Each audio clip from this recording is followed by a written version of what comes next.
Croeso chi unwaith eto i ymuno efo fi yn lôn y ffrwd yn y gell.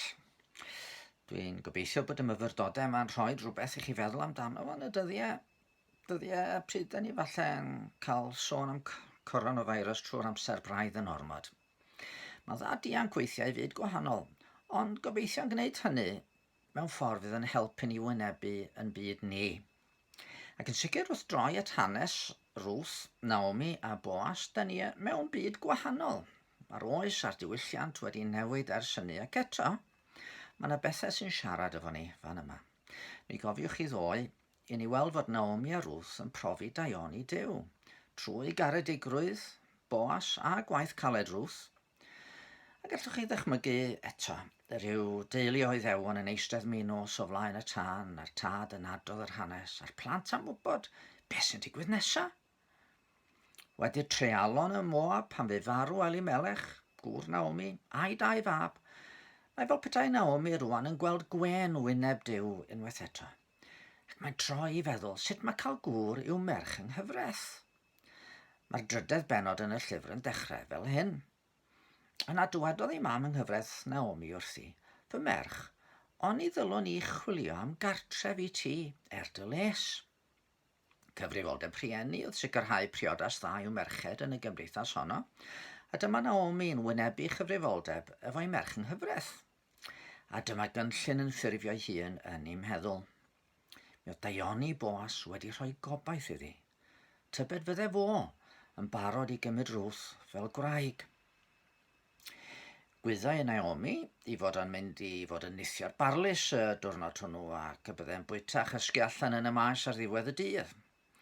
Dywedodd wrth Ruth i baratoi hunan yn ei gwisg gorau wedi gwaith y diwrnod wedi molchi ac yn y blaen. Ac yna mynd i'r man lle oedd Boas yn gwledda, ond oedd ei wisgo clogyn a ddim i ddangos ei hun i neb mewn gwirionedd. Wedi'r wledd, roedd ei sylwi lle roedd Boas yn gorfod ei gysgu ac yna oedd ei fynd yn ddistaw, goredd wrth ei draed, nes iddo sylwi bod hi yno. Ac yna roedd hi ofyn iddo fo wneud gwaith y perthynas agos.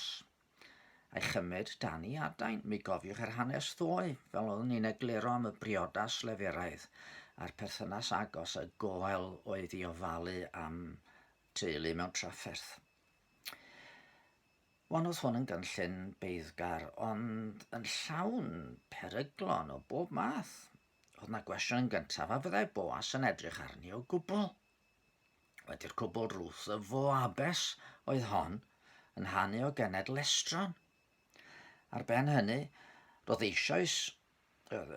Ruth eisoes wedi bod yn briod a dim plant wedi deillio o'r briodas honno. Mi oedd ffrwythlondeb gwraig yn bwysig yn Israel ac yn aml tybyd mai ar y ferch oedd y bai os nad oedd y tifedd wedi eni. Byddai'n cael ei gwrthod oherwydd hynny.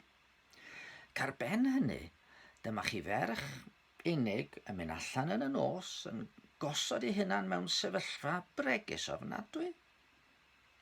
Da ni wedi darllen, neu da ni'n gallu darllen yn y benod yma, wedi Boas fwyta gyfed, roedd yn teimlo'n hapus, ac aeth i gysgu ynghlwr y pentwr yd, a fydde'r gwyn yn perydd o gymryd mantes ohoni.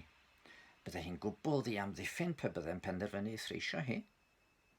Ac eto, ond i doedd Boas wedi dangos ei hun yn ddyn anrhydeddus. Ond oedd wedi pharchu yn ystod yr wythnosau yn ystod y cynheuaf a wedi bod yn garedig tuag ati.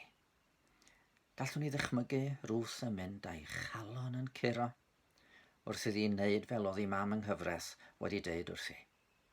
A Naomi hithau yn aros gartref, yn effro'n methu cysgu wrth ddisgwyl i wybod be oedd yn mynd i ddigwydd. Wedi i Boas fynd i gysgu, mi ath Ruth yn ddistaw. Mi gododd i'r dillad wrth ei draed a gorwedd yno. A mae'n siŵr bod hi'n meddwl oedd sŵn i chalon yn curo mynd i fod yn ddigon i'w ddeffro fo.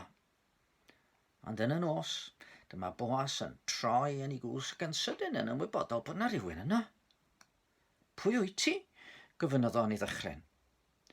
Atebodd hithau, dyforwyn Ruth. Teunad gwr dyfantell dros dy forwyn, oherwydd rwyt ti'n berthynas agos. Dyma hi'n cymryd ei bywyd a'i diogelwch yn ei dwylo, a mentro gofyn iddo gymryd rhan y goel a'r perthynas agos. A fyddai'n barod i'w derbyn hi, ei bod hi'n estrones, a gofalu amdani hi a Naomi, a chadw enw Elimelech yn fyw yn y genedl. Digon rwan ydy deud fod Boas wedi ateb yn garedig, ac eto doedd hi ddim cweit mor syml â hynny. Mi gawn ni glywed fory beth oedd y broblem. Yn y cyfamser, gadwch yn ei feddwl am funud am Ruth ac amdano ni. Os oedd Ruth angen rhywun i gamu mewn i'w gwaredu hi a'i mam yng nghyfraith o'i tlodi, da ni angen rhywun i'n gwaredu'n hi, rhag yn pechodau. Mae Iesu'n cynnig ei hun fel y gwaredwr hwnnw. Ond mwyn ddod ato, rhaid i ni osod yn hynny mewn lle bregus. Rhaid dod i'r man hwnnw lle nad os gynddo ni ddim un hamddiffyn. Gadwch i mi roi e fel yma. Da ni'n meddwl yn aml fod rhaid i ni ennill ffafr Iesu mewn rhyw ffordd. Bod rhaid i ni heiddi i gariad o.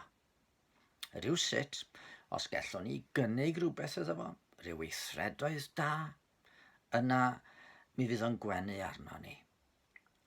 Mynd i'r capel, byw'n barchus, bod yn garedig tuag at eraill. Ond nid felly mae hi.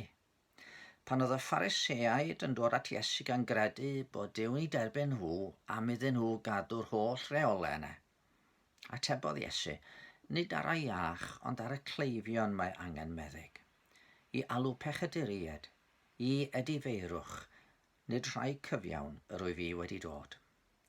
Dyma sut mae dod at Iesu. Heb amddiffyn, heb ddeud yn bod ni'n gyfiawn, cyfaddef i ni fethu. Fel mae'r hen emyn yn deud, oll fel yr wyf, heb ddadliw dwyn, ond i ti farw fy mwyn, a fod yn galw arnau'n fwyn rwy'n dyfod a ddyfwyn oen. Oll fel yr wyf, tlawd, dall a gwael, iechyd a golwg im i'w cael, ac im diwallu wrth olyd hael, rwy'n dyfod a ddyfwyn oen. Chi'n meddwl, dyna pam fod efengil Iesu newyddion da i'r holl fyd. Pa mor bell bynnag da chi di syrthio, pa mor bell bynnag da chi di crwydroddi wrth Dduw.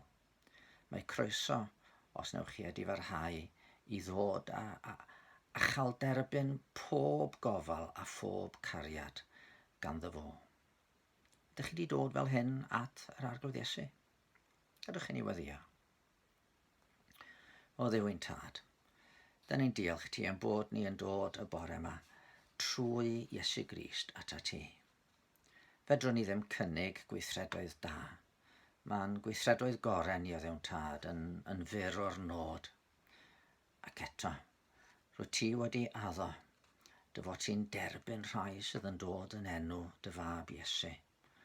Fe ddydodd Iesu deuwch ata fi bawb sy'n flinderog ac yn llwythog, a mi esmwythaf arnoch. Derbyn i bore yma o arglwydd yn Dduw, a helpa ni eto yn y cyfnod yma i fyw yn golwg arna ti ac ar yr arglwydd Iesu Grist. Amen. Wel, fory fe gawn ni glywed mwy o'r hanes, sut y daeth Boas dros y broblem oedd yn nad iddo fo fedru priodi Ruth. A mi gawn ni gobeithio eich cwmni chi y pryd hynny. Dan eich bendith.